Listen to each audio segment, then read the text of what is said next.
लियो एक साधारण लड़का था, लेकिन उसमें असाधारण रोमांच तलाशने की गहरी क्षमता थी। अपनी पिछली जादुई यात्रा के बाद उसने सोचा कि उसने सब कुछ देख लिया है। लेकिन आज, जब वह अपने दादा के प्राचीन दुकान के धूल भरे कोनों में घूम रहा था, तो उसे कुछ ऐसा मिलने वाला था जो समय की उसकी समझ को पूरी तरह बदल देगा। लियो की उंगलियां एक पुरानी सी दिखने वाली रेतघड़ी पर टिकीं, जो कुछ पुरानी किताबों के पीछे छुपी हुई थी। यह ऐसी रेतघड़ी थी जिसे उसने पहले कभी नहीं देखा था।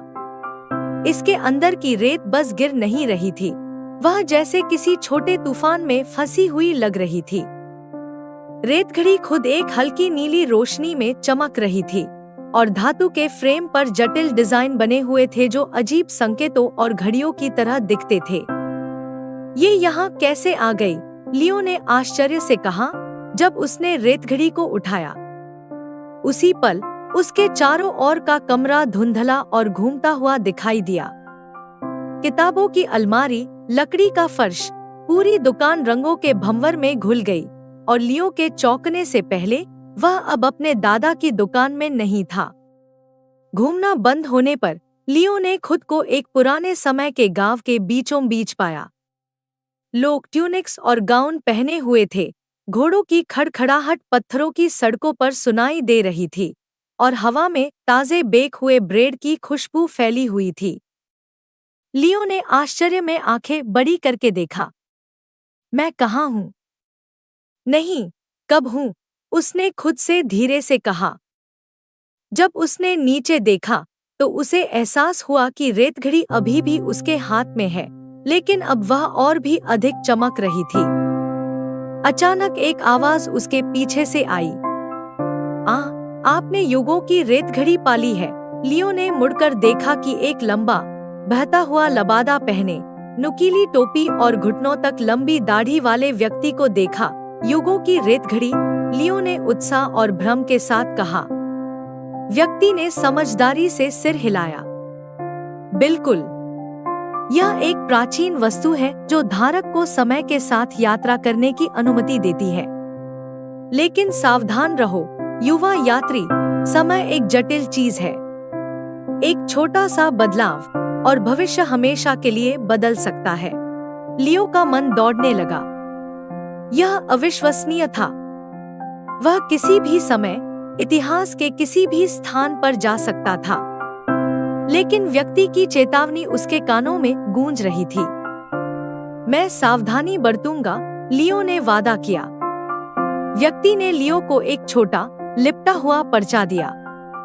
यह मानचित्र आपको समय में महत्वपूर्ण क्षणों की ओर मार्गदर्शन करेगा, लेकिन याद रखें, रेतघड़ी का उपयोग समझदारी से करना चाहिए।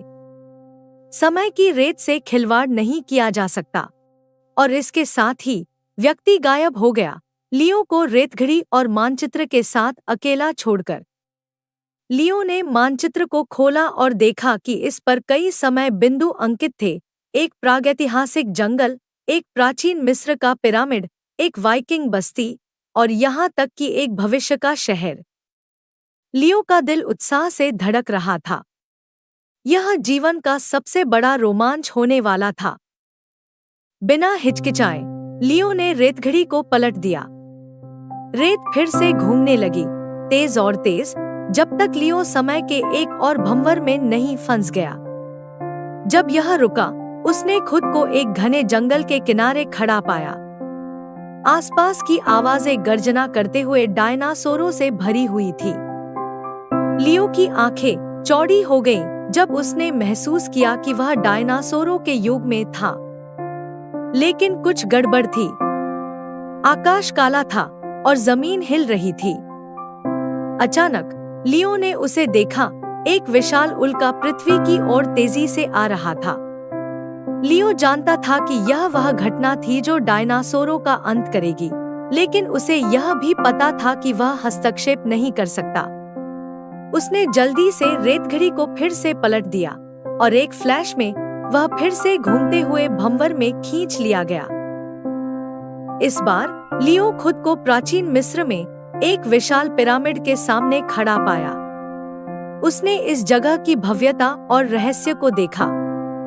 जब वह पास चला गया तो उसने मजदूरों के एक समूह को देखा जो एक बड़े पत्थर को उठाने के लिए संघर्ष कर रहे थे। उन्होंने लियो की ओर विनती की नजरों से देखा, लेकिन उसे पता था कि वह इतिहास के क्रम में हस्तक्षेप नहीं कर सकता था। उसे आगे बढ़ना था। लियो ने समय के माध्यम से अपनी यात्रा जारी रखी, वाइकिंग्स से मिला, चीन की महान दीवार के निर्माण को देखा और यहाँ तक कि दूर भविष्य की एक झलक भी देखी जहाँ उड़ने वाली कारें विशाल गगनचुंबी इमारतों के पास से गुजर रही थी। हर बार उसने हस्तक्षेप करने की इच्छा का विरोध किया, उस बूढ़े व्यक्ति की चेतावनी को याद करते हुए।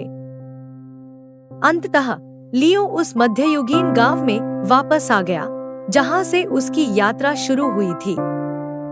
बूढ़ा व्यक्ति उसका इंतजार कर रहा था। तुमने अच्छा किया, युवा यात्री। तुमने समय के चमत्कार देखे हैं और उसके नाजुक संतुलन का सम्मान किया है। लियो मुस्कुराया, खुद को अधिक बुद्धिमान और इतिहास से अधिक जुड़े हुए महसूस किया। व्यक्ति ने लियो के हाथ से रेतघड़ी ले ली। यह समय का है, किसी एक व्यक्ति का नहीं, उसने कहा। रेतघड़ी चमक उठी और फिर गायब हो गई। अब तुम घर जा सकते हो, लेकिन याद रखना, समय हमेशा चल रहा है और हर पल कीमती है। एक अंतिम रंगीन भंवर के साथ लियो अपने दादा की दुकान में वापस आ गया।